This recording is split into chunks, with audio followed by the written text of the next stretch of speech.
第九章喊驚四。上一章講到解簽伯伯話我係受咗一個好大嘅驚嚇，嚇到我魂魄唔齊。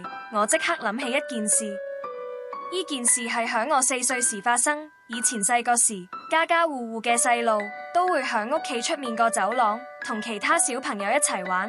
響我住嗰棟大廈有一個叔叔，佢係賣衣裳竹嘅，佢成日會逐層樓行，一路行一路大叫衣裳竹。我當時太細個，唔知咩係衣裳竹，後來先知道係用嚟晾衫嘅。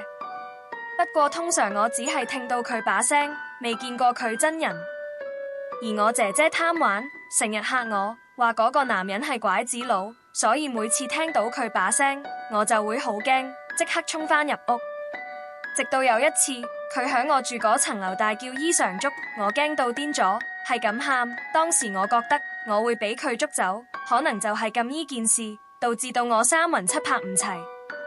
大個先知道，三魂唔見七魄嘅人會成日發呆，反應遲鈍，冇記性，好難集中精神。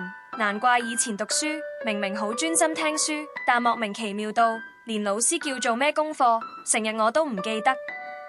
細個時亦有少部分記憶冇咗，有啲好模糊，所以細個成日俾媽媽鬧，成家個個都咁聰明醒目，得我咁鬼遲鈍咁鬼蠢。之前我講過，我好易惹鬼，其實都係因為魂魄唔齊。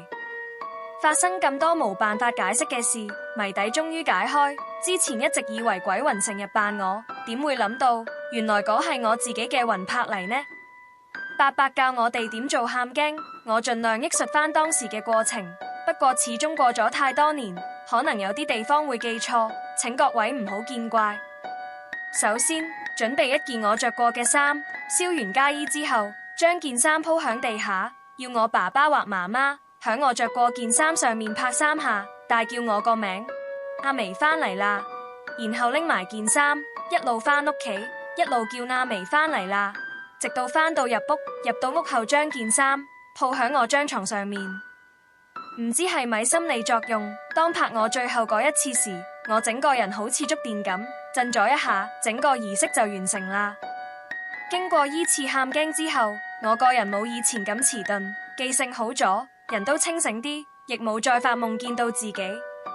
第六感仍然都有，但同以前係有少少分別，唔再感覺到去咗另一個地方。